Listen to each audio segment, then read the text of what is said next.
Prepare చేస్తూ చెప్తాను, follow అయిపోండి. కానీ అందరూ చేసే ఈ వెల్లుల్లి మామిడికాయ కారం ఈ విధంగా ఉండదు. ఇది కొంచెం వెరైటీగా ఉంటుంది. వీడియోని చూసేయండి. ముందుగా దీనికి కావాల్సింది కొంచెం పెద్ద ముక్కలుగా కట్ చేసిన మామిడికాయ ముక్కలు, అలాగే ఉప్పు, కారం, మెంతిపిండి, ఇంగువ, పసుపు, అలాగే వెల్లుల్లి రెబ్బలు. మరి ఎలా తయారు చేసుకోవాలో చూసేద్దాం. ఇప్పుడు వచ్చేయండి.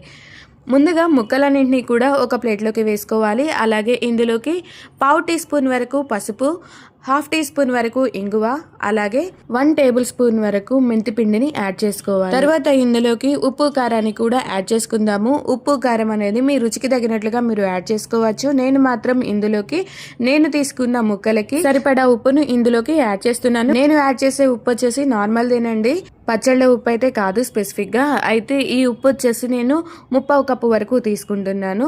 నేను తీసుకున్న ఈ ముక్కలకి ఈ 1/2 కప్పు సాల్ట్ అయితే సరిపోతుంది. అలాగే 1 కప్పు నిండా కారం పొడిని కూడా ఇందులోకి యాడ్ చేస్తున్నాను. కొంచెం వెరైటీగా ఉంటుంది నేను చేసే ఈ వెల్లుల్లి మామిడికాయ కారం అని చెప్పాను కదా. అందరూ ఈ వెల్లుల్లి మామిడికాయ కారంలోకి ఆవపిండిని యాడ్ చేస్తూ ఉంటారండి. అలా కాకుండా స్పెసిఫిక్ గా వెల్లుల్లి మామిడికాయ కారాన్ని ఇలా తయారు చేసుకుని ఒకసారి చూడండి, చాలా రుచిగా ఉంటుంది.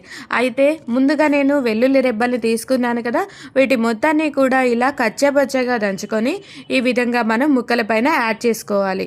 ఇప్పుడు వీటి మొత్తాన్ని కూడా పొడిగా ఉన్నప్పుడే ముక్కలకి అంటే విధంగా ఒకసారి కలుపుకుందాము. వీడియోలో చూపిస్తున్న విధంగా ఏమాత్రం ఆయిల్ పోయకుండా ముందుగానే ఇలా ముక్కలు మొత్తాన్ని కూడా పొడిగానే కలుపుకోవాలండి. మనం వేసిన ఇంగ్రీడియంట్స్ మొత్తం కూడా ముక్కలకి పట్టే విధంగా. ఈ వెల్లుల్లి మామిడికాయ కారాన్ని వీడియోలో చూపిస్తున్న విధంగా మీరు తయారు చేసుకొని ఒక్కసారి రుచి చూడండి, చాలా రుచిగా ఉంటుంది. ఇందులో ఆవపిండి వేసి అందరూ చేస్తూ ఉంటారు, కానీ దాని రుచి వేరు. ఇలా చేస్తే దీని రుచి చాలా బాగుంటుందండి. ఒకసారి ట్రై చేయండి. ఇలా ముక్కలు మొత్తానికి కూడా ఇంగ్రీడియంట్స్ అన్ని పూర్తిగా పట్టే విధంగా కలుపుకున్న తర్వాత ఇందులోకి సరిపడా ఆయిల్ అయితే యాడ్ చేసుకోవాల్సి ఉంటుంది. నేను ఒక పెద్ద కప్పు నిండా ఆయిల్ ని యాడ్ చేస్తున్నాను. ఈ ఆయిల్ వచ్చేసి సుమారు 350 గ్రాముల వరకు ఉంటుంది. ఈ ఆయిల్ మొత్తాన్ని కూడా కొంచెం కొంచెంగా మనం ముక్కల పైన వేస్తూ వీడియోలో చూపిస్తున్న విధంగా కలుపుకోవాల్సి ఉంటుందండి. ఈ ఆయిల్ మొత్తం కూడా ఇంగ్రీడియంట్స్ ఇంకా ముక్కలకి పట్టే విధంగా.